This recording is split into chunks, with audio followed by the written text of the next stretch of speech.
What's up, Permission Nation? My name is Charles Specht, the host of Millionaire Insurance Producer, and I am so excited to have you here with us for this fourth episode, number 4. Today, we're going to be talking about quoting. Man, I love quoting.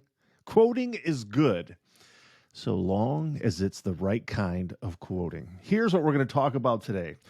Do these 3 things if you're going to offer quotes. If you can't get these 3 things, do not quote. I wonder what those 3 are. They're going to be very important. And if you can do these 3 things, you are going to be well on your way to building your book of business to a $1 million or more threshold. I want to tell you that the producers who are very professional, who have a very strong, solid, consistent, robust book of business are those producers who do these 3 things. And it requires some guts, frankly. It requires that you man up, that you woman up, that you actually do what you need to do to ask for the business, to not simply just fall over, to roll over and just say, I'm going to go through the quoting process and throw mud against the wall to see what sticks. No, we're actually going to be professional about it.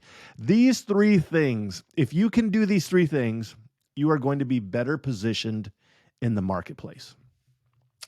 So as many of you know, I not only help and train insurance agents how to prospect and sell and get more new clients, but the other aspect to my consulting company is something that I've been doing now for about 10 years. It is something that right now in 2020, as well as into the future, I am going to be significantly increasing how I do that side of my consulting practice. I'm so excited. But that consulting practice is constructive risk.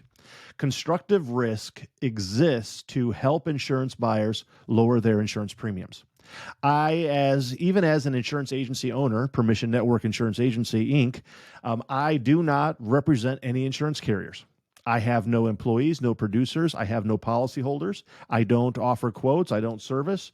We don't actually sell insurance. I don't do anything like that. It is a boutique consulting company. When I say boutique, it's just me. I have some assistants and different contractors who help me with different things, but frankly, I don't sell insurance any longer. I did that for 10 years. Now as a consultant, insurance buyers hire me to give them unbiased advice, to help them manage their insurance renewal process, to work with the incumbent agent to introduce competition into the process, to make sure that each of the agents or just the current agent are going to the right marketplaces, to make sure that they are putting together the best submission possible so that they can be adequately represented in the marketplace. If there's going to be multiple carrier or multiple agents involved, I assign markets based upon who has the stronger relationship. And for example, if somebody was going to access Travelers, why should I give them Travelers versus another one of the agents? Or if somebody wants Cincinnati or Liberty Mutual, whatever it is, why should they be given Liberty Mutual? There has to be a reason for it. And so I work through the entire process. I then make sure that the insurance agents are doing the right things, that they're not attaching funny, strange broker fees in various places and not telling the insured, which is a major no-no. And basically, at the end of the process, I give the insured 3 things. I help them save a tremendous amount of time. They don't have to deal with the situation. They don't have to deal with the agents. They don't have to meet with the agents. I put together all of this for them so that I can put it together and package it, and so that they can actually see what the quotes are. So when they actually sit down and have conversations with the agents, they already know what services are provided, who's going to be doing what the proposals are, what carriers, and so forth. So I save them a ton of time. I also save them a ton of money because typically, on average, my consulting practice saves an insurance buyer anywhere from about 11 to 17% on their annual insurance costs based upon not having me as your agent. So a construction company or a business owner hires me to actually manage it, they're going to save about 11 to 17%. So far, by me doing what I do for insurance buyers, the most that I have ever saved a company up to this point is 55%. 55%. That's my bragging statement at this moment. If it ever gets to 57%, I'll start using 57. But right now it's 55%. I help insurance buyers lower their overall annual insurance costs by upwards of 55% each year. That's what I do. The issue now, as we start talking about insurance agents, is that when I'm working with insurance agents, it's amazing, frankly, how many of y'all And I say y'all loosely because I was an insurance agent for 10 years and, I didn't really understand these things. And I didn't do it very, very well. And so I have learned over the course of time, having been a consultant, but back when I was an insurance agent, I probably didn't do this very well. But when we go through a quoting process, we don't actually dictate any terms with the insured, with the prospect. In other words, we don't establish the rules of the game. Can you imagine playing frozen tag with, all the kids in the neighborhood? When you were a little kid, you're playing frozen tag and nobody actually knows the rules and people are just running around and some people are trying to be it and some people aren't being it and some people are being tagged, and when they get tagged, they just keep running. No, that wouldn't be any fun. You have to have rules. There has to be rules to the game. And frankly, the same thing takes place with rules of the insurance game as well. I don't have any problem with quoting.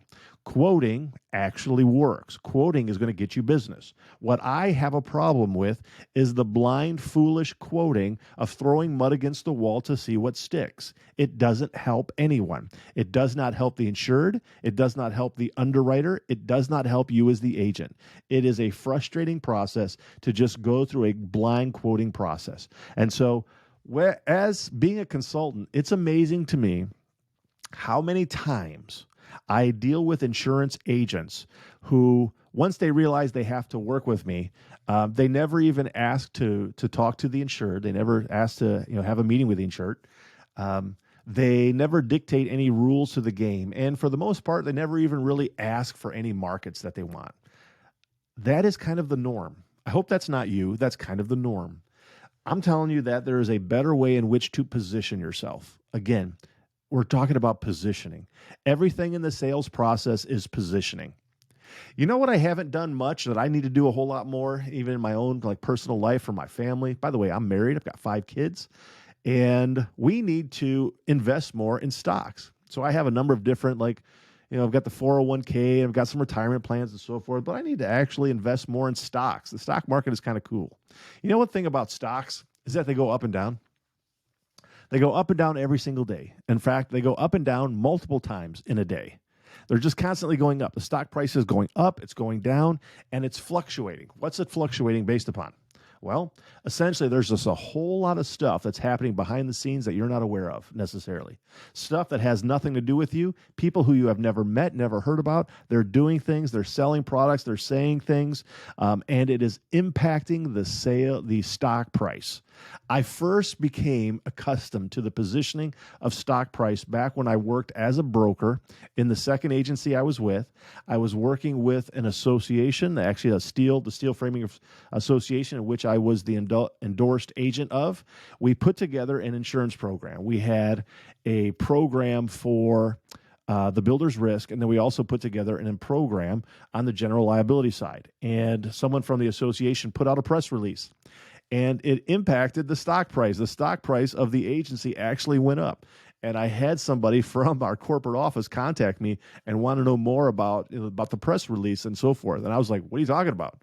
Like, yeah, this went out, and we just want to make sure that when the president of the agency is doing different interviews and so forth, that he is able to answer the questions that come at him. And so this is it was put out, and he'll probably be asked about it. I thought, oh man, I'm going to get fired. I thought I'm going to get fired. I have no idea that this actually impacted stuff, but it does. It significantly can impact. It was a positive thing, by the way. It was great. But it impacts stock price. Stock price is just taking place, going up and down. You know what? You have a stock price with the insured. Let me say it again. You have a stock price with your prospects. It's going up and down, based upon a lot of circumstances that not only you do directly, but also based upon what's happening behind the scenes in the insured's mind. What is the incumbent agent doing that is either solidifying or weakening his or her relationship with the insured? If the incumbent agent is strengthening their relationship with the prospect, yours is weakening. Your stock price is going down. If there's, say, for example, it's not only the incumbent and you, but let's say another agent is brought in, and that agent is doing a great job. That agent has a tremendous timeline of services. That agent's stock price is going up, which means your stock price is going down, and you don't even know about it. There's a lot of things that are happening behind the scenes that you have literally zero knowledge about, but it is either strengthening or weakening your position in the marketplace. And let me just tell you, obviously, I think from being an insurance agent for 10 years, I knew that this kind of stuff was there, but I'm just telling you, I never really thought about it and how important it is. Becoming a consultant with the insurance buyer has really taught me a lot. Having been able to sit now on that side of the table with the insured to kind of figure out what's going through their mind and how they're coming up with, ideas and decisions and their decision-making process, it has really been eye-opening, an eye-opening experience. And as I began to just kind of filter through all of that, along with my own experience, and then realizing how a lot of the agents that I'm working with, how they're missing the boat or actually maybe even doing a good job, it has significantly increased or decreased their stock price. In other words, their positioning, their ability to win the insured's business is going up or down based upon positioning.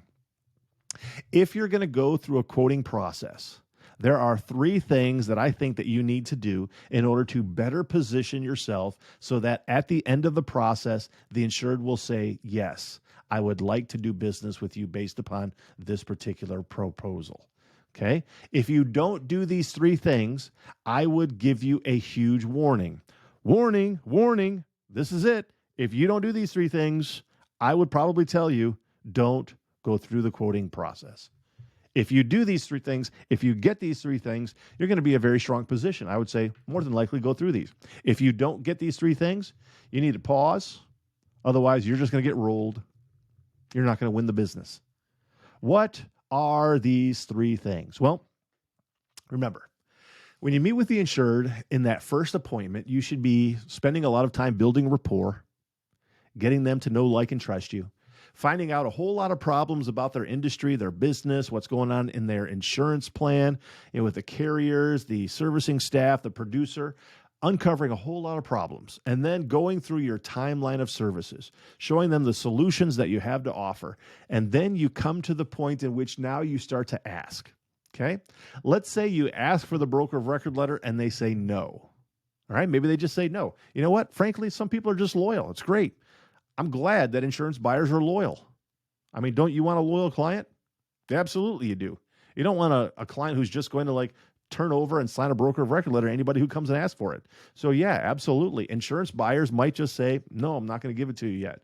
I don't know you enough yet. I want to see something. I want to see a service. I want to talk to some people, right? I want to think about it. It's great. Absolutely. They might not offer it to you. Or maybe they're with a direct writer that you can't represent, or they're with maybe a carrier in which your agency is just not appointed with. Maybe the insurance carrier, you're appointed with them, they just don't accept broker of record letters. It's amazing how often that happens in P&C. It's a beautiful thing on the employee benefit side. Everybody has access to those carriers, and frankly, wow, it's a beautiful thing because even the EB agents, they get paid the next month on something they take over by a broker of record letter. Beautiful thing on the employee benefit side. But on the P&C side, much more difficult. So let's say you can't get the broker of record letter on the current policies, or the insured is just not willing to give it. And so the only way then that you are going to be able to get that account, if you will, is to go through a quoting process. Okay. So let's make sure that you are positioning yourself. I'm worried about your stock price. I want your stock price to go through the roof to the point in which you win the business. And so here are the 3 things. Count them up, listen up. These are the 3 things that you need to do. And if you do these 3 things, you are much more likely to win the business at the end of the process rather than lose. Why are these important? Well, remember the statistic. 92% of the time, the incumbent agent keeps their client. 92% of the time, whoever's the current agent now is going to be the agent on it when it comes up for renewal, right? You maintain your clients most of the time, and so does everybody else. Why? Because they have a better position. They have stronger positioning, a better relationship. Here are the 3 things. If you're going to go through a quoting process, these are the 3 things you can do so that the incumbent doesn't have a 92%. Maybe you can drop them down to 43. What if you can get the incumbent agent to drop down to 43% to win? That your positioning has gone up dramatically. These are the 3 things you want. If you can get these 3 things, you're going to be in a strong position. Number 1, if you're going to go through a quoting process, You need to make sure that the insured is going to give you exclusive and complete access to each of the carriers that you want, that you know you need in order to be competitive. Again, the insured needs to be able to give you exclusive access to represent the carriers that you know you need to represent in order to be competitive from a price or coverage standpoint. You got to have access to the carriers. They have to say, yes, you can have access to that particular insurance carrier. If you know that that's the competitive one that you need and they tell you no, you're not going to win the business. Walk away. This ain't your year, buddy. This isn't the time to quote. They got to give you access to the carrier that you know you need in order to win the business. And so this is why being micro-niched is very important, because you're already going to know which insurance carriers are the ones who are competitive. If you're a generalist, this is impossible for you to know. By the way, on your timeline of services, these carriers should be listed in order of preference on your timeline so that you can tell the insured, you're a plumbing subcontractor, Mr. Insured, and these are the carriers in the state right now who are writing plumbing subcontractors, and I have put these in the order in which I feel that they are most competitive, and these are the order in which I'm going to represent them. And so you need to be able to go down and say, I want this one, and this one, and this one, and this one, and this one. But if you're a generalist and you're just out there like writing, trying to prospect on this and prospect on this, you just literally can't know the marketplace. So you need to be able to be given access to the markets you want.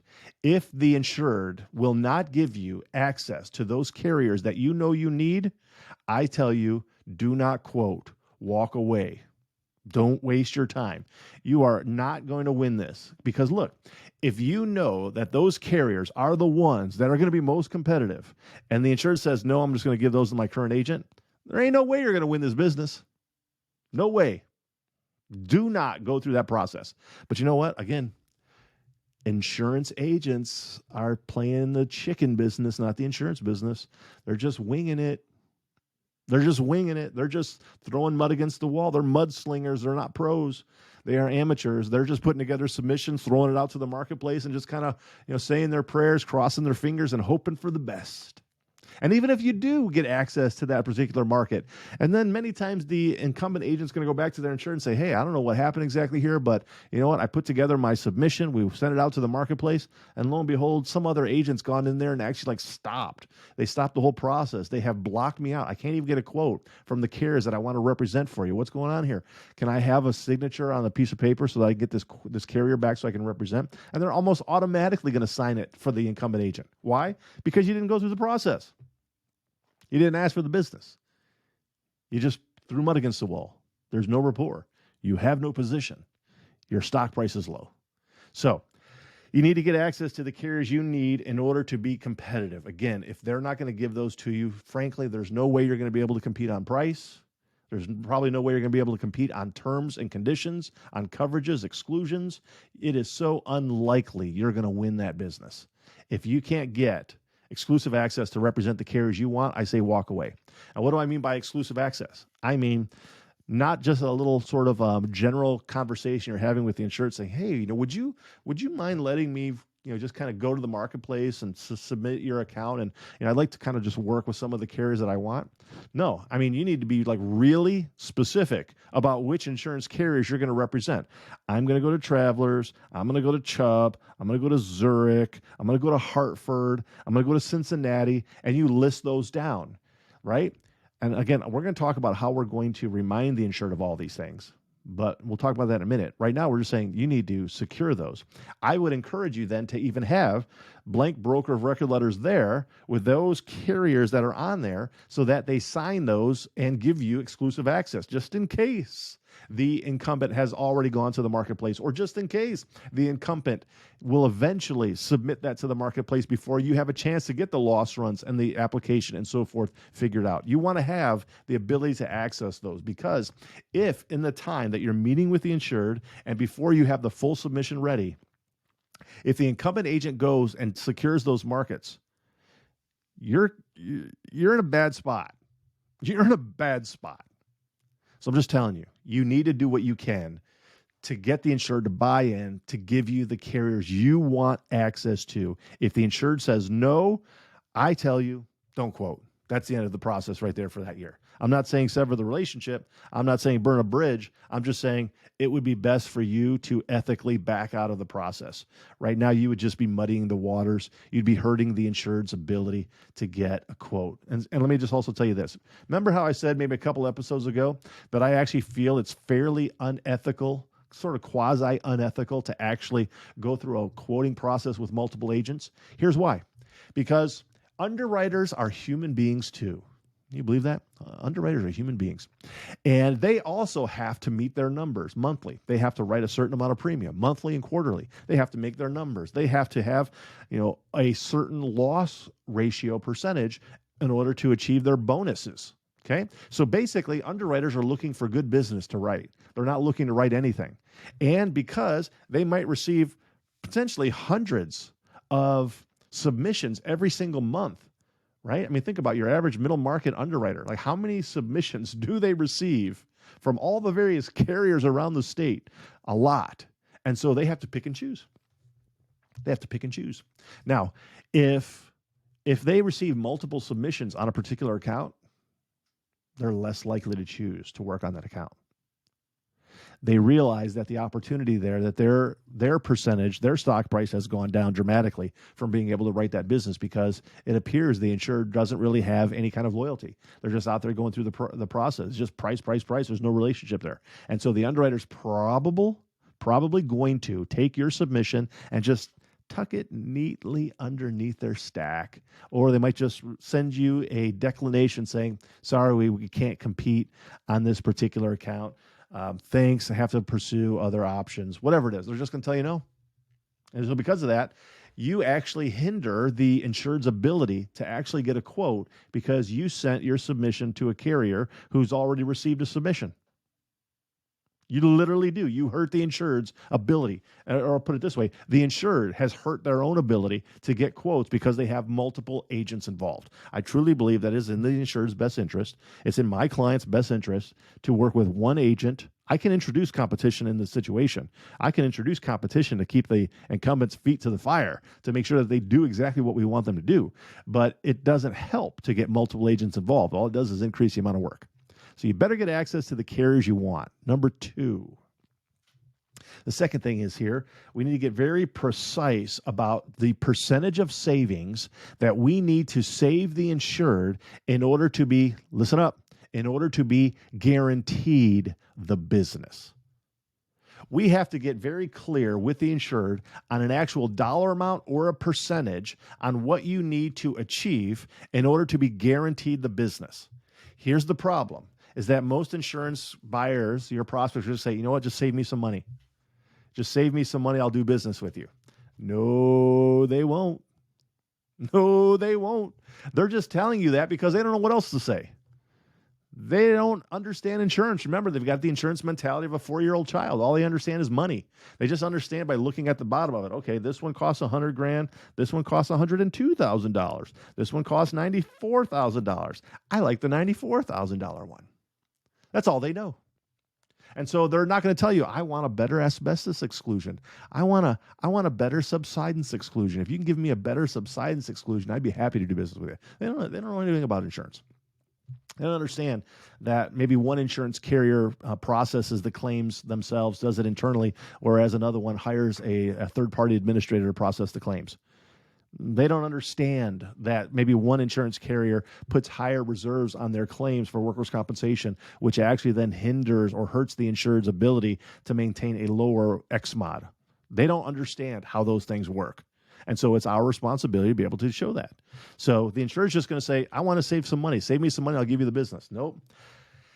I'll say something like this. Okay, great. I appreciate being able to save you some money. So if I can save you 1%, if I'm 1% less expensive than your current agent and all the other agents, will you guarantee me the business? At that moment, if my quote is 1% less expensive, will you agree right now with me that you will fire your current agent and hire me because I'm 1% less expensive?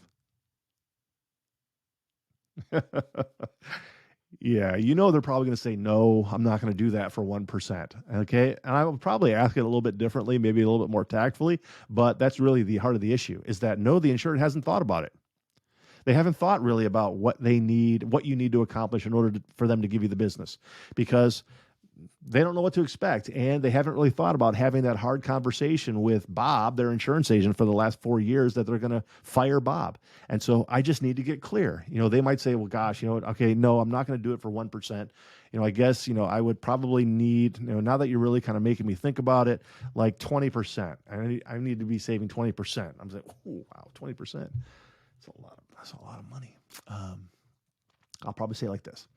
20%, that's a lot. You're paying $100,000 for your insurance. 20% is $20,000. I mean, I'm not saying that it couldn't happen. It's just, that's a lot. And, the prices right now, tend to be increasing a little bit across the board. I don't know. I don't think I can do 20%. I mean, that is a very big number. Tell you what, I mean, 5% is a significant amount of money. That's $5,000 per year. I mean, you compound that over the course of a 4 or 5 year period, that's technically a $20,000 to $25,000 savings that you're going to receive over the course of time with much better service across the board. I'm going to be shooting for more than 20%, but how about 5%? They might say, well, 5% is still too low. Okay.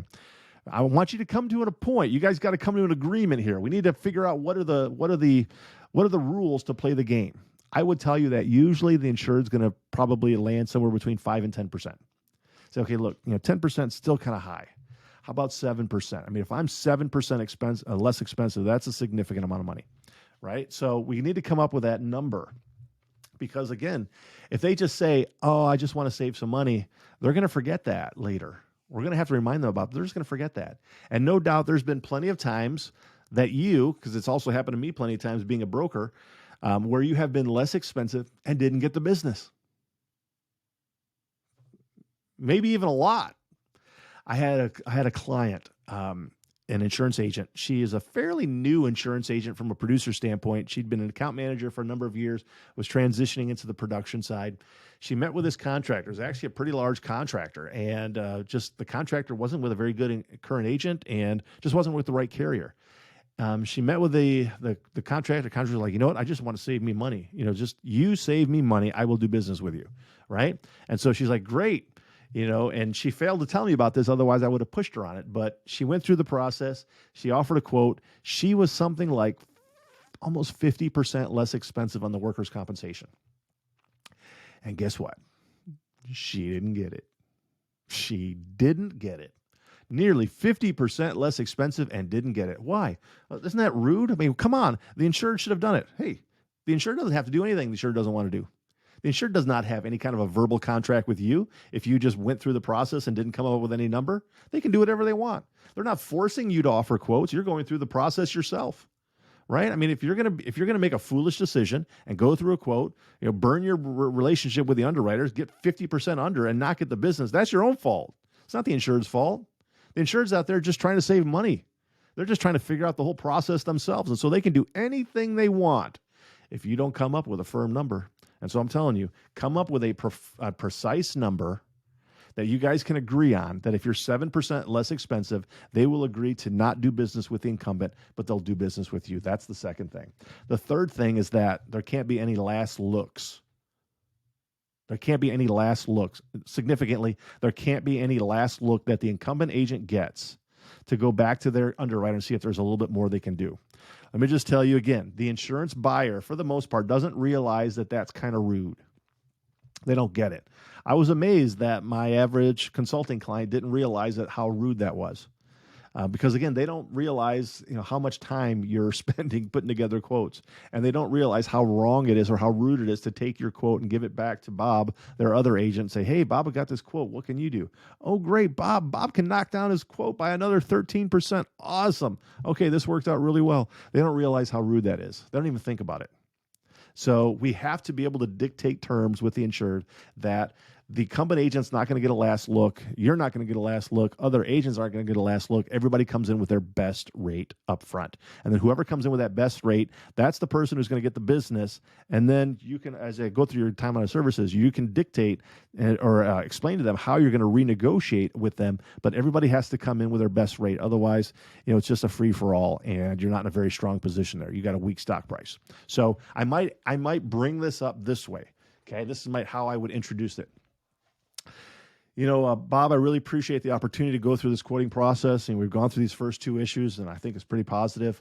But here's what I know about the insurance business, and sometimes this could be wrong. Look, as your current agent and myself, and if any other agents are involved, when we go out and get our quotes, it would be wrong for me to receive whatever quote your current agent gets, for me to receive a copy of their quote, and then to go back and try and just get 7% under it. Right, that would be wrong of me to do that. And so I would ask that when we go through this quoting process that you don't share your current agent's quotes with me or any other of the agent's quotes with me. And in the same respect, I would ask that you would please not and agree not to give my quotes to the incumbent agent or any other agents, that we all come in with our best numbers up front. And that if I'm 7% less expensive based upon everybody coming in with their numbers and nobody getting a last look to go back and try and rework or anything like that, if we can all agree to that, then I'd be willing to go to the next step. Look, if the insured gives you the first two, gives you the carriers you want, even tells you what percentage, let's say they say, you got to be 7% less expensive. But if the incumbent agent gets a last look, it's unlikely you're going to win that business. No way. I mean, this is why the incumbent agent has a 92% retention rate. It's because they have the ability to go back to their own underwriter and say, hey, look, Jane, I really appreciate this quote that you did for us. I want to tell you, I've got some competition here. Another agent came in, they're 9% less expensive than us. I'm hoping that you've got some room there. Can you drop it down by 9%? Let me also just tell you, the average underwriter out there, by the way, isn't really necessarily on your side when it comes to bringing the absolute lowest price, because they're trying just to be profitable themselves. And so I would typically tell you that there's usually about a 10% or so cushion on the premium, so long as it's not a minimum, premium or, like personal auto or something like that. There's typically about a 10% cushion there that they are pricing it higher, hoping that they're going to get the business, and that way it's helping them in their loss ratio, right? So the underwriter usually has room to be able to come down. And let's say, for example, that another agent comes in, they're 14% less expensive. Jane, we need to drop down to 14%. Can you get there? Jane might say, I can give you 10%. If you can give up a few points as well, we can get to that amount. And the incumbent agent's going to lower their commission along with the underwriter lowering their premium in order to keep the business. In fact, usually if the insured takes your quote and gives it to their current agent, the current agent doesn't even have to beat it. They don't even have to equal it. They just have to get close. You might be 14% less expensive, but the best they can do is get 11% less. The insurer's just going to say, you know what, that's fine, 3%, not a big deal. I'm just going to stay with you for 3%. I don't want to have to remove everything and try new service providers and all that kind of stuff. It's just a whole lot easier. Thanks, let's go ahead and buy in that 11% discount. Yep. I've seen it 1,000 times. I've seen insurance buyers do it. My clients do it. I've seen insureds do it to me. I've seen them do it to my clients. They might have done it to you hundreds of times. We got to try and stop that. So no last look for the incumbent. Now, these three things: you get the carriers that you want, you get a firm percentage from the insured on what you need in order to be guaranteed the business, and that there are no last looks. Those three things. If you get those three things, I would say feel free to go through the quoting process. But if you can't get those three things, I would probably tell you, don't quote. You're so not going to win this business. Those are the three things that you really need if you want to put yourself in a better position. Otherwise, you're just kind of throwing mud against the wall and hoping for the best, and that's just not a very good strategy. So when you finish with that appointment and you get those three things and you agree to go through the quoting process, when you drive back to your office, you need to email the insured. Tell them, thank you very much, Bob, for meeting with me. I really appreciate it. We uncovered all of these particular problems, and I would highlight those. And then you talked about the solutions that we have, and then you agreed to give me these 7 carriers that I want to represent. I appreciate that. I can't wait to work with those 7 carriers. You told me that the percentage that I need to achieve in savings in order to be guaranteed the business is 7%, that if I'm 7% less expensive, you would agree to no longer do business with the incumbent and do business with me. And then finally, on the third thing, we agreed that I won't be receiving the quotes from the other agents, and you won't be taking my quote and giving those to the other agents, that everybody comes in with their best quotes. Nobody gets a last look. Based upon those things, Bob, I'm really excited to be able to work with you going through this process. Okay? Now, there's a few reasons why you need to do this. One, the insured forgets. I'm not saying the insured lies. Maybe they lie, but I think most of them just forget. They forget what they tell you. No, did we say 7%? I thought we said 14%. I can't remember. I thought I said 20%. I think I said 20%. Yeah, I don't remember saying, 7%. It's 20. Like, you didn't hit 20. Like, if you don't remind them of that, they're going to forget. They're going to forget. They're going to forget in the moment when their agent says, "Oh, you got a cheaper quote? Hey, send that over, Bob. I'll go ahead and see if I can get my underwriter sharpen the pencil and save you some money." I mean, after all, you want the best quote you can get, right? They're going to forget what they said. They're going to forget. They're also going to forget that they gave you those markets. So you need to remind them of that. And by the way, they also forget what they say to who or whom. I don't know what the grammar is on that, but they forget what they say. They might be meeting with their incumbent agent. They've met with you. Maybe they're going to meet with another few other agents and maybe one other, maybe three others, but they just forget what they say to who. They can't remember. They just forget. They might have said something to you, but they say something else to somebody, another agent, and just they forget. So we need to remind them. Now, during the quoting process, you're going to need to send the emails to them and maybe even talk to them on the phone and remind them of those three things as you're going through the process, right? Once you submit to the markets, I would then just remind them, "Hey, Bob, we put together the whole submission.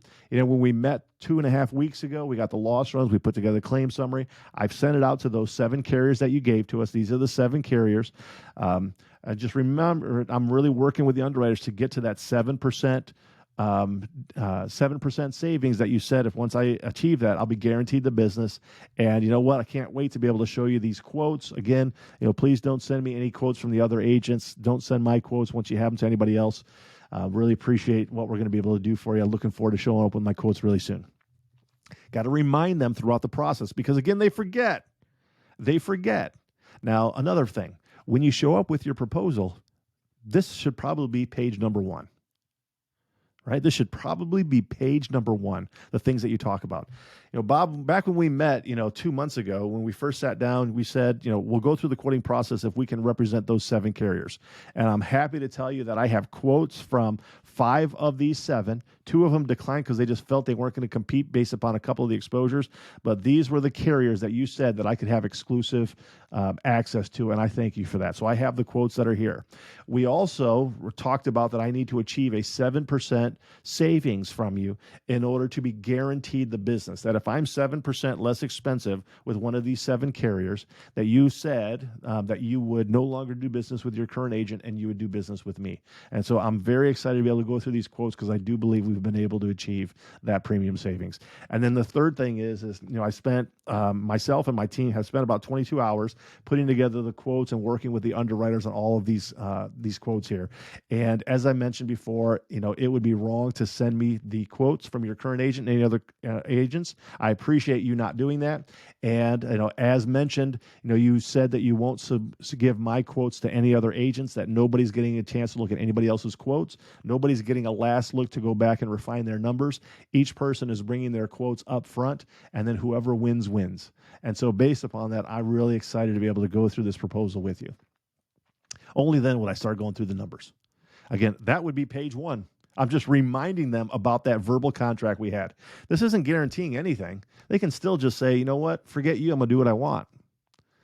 But I don't think most people are like that. I mean, I'd like to think that people are going to try and be ethical and kind about it. But again, it just comes down to positioning. Where's your stock price? If you don't do those things, your stock price is low. If you do those things, I think your stock price is higher. You're much more likely to be awarded the business. So do those 3 things. There's nothing wrong with quoting. There's just something wrong with being stupid. There's something wrong with being foolish. There's something wrong with being an amateur. You need to be smart. You need to be a pro. And pros do the work. Pros position themselves. Pros make sure that they get, 1, the carriers that they want to represent. They get access. The insured says, yes, you can have those 7 carriers, for example. The second thing is that they actually come up with a firm number. Don't beat around the bush. Don't accept, I just need to save me some money. No, I want to be very clear. What's the dollar amount? If I save you $4,000, is $4,000 the number? If I'm $4,000 less expensive, is that enough for you to no longer do business with them and do business with me, or a percentage? The third thing is nobody gets last looks. You can't win. You can't win if the incumbent agent gets to go back to his or her underwriter and work down the numbers, maybe even give up some commission if need be in order to retain the business. You just can't win. But if you get those three things, by all means, feel free to quote because you're in a stronger position. The broker of record letter is better, but there ain't nothing wrong with quoting so long as you're strong. My name is Charles Specht. I'm the president and CEO of Permission Network Insurance Agency, where I teach and train insurance agents on how to build a book of business of $1 million or more through signed broker of record letters. This is the Millionaire Insurance Producer Podcast.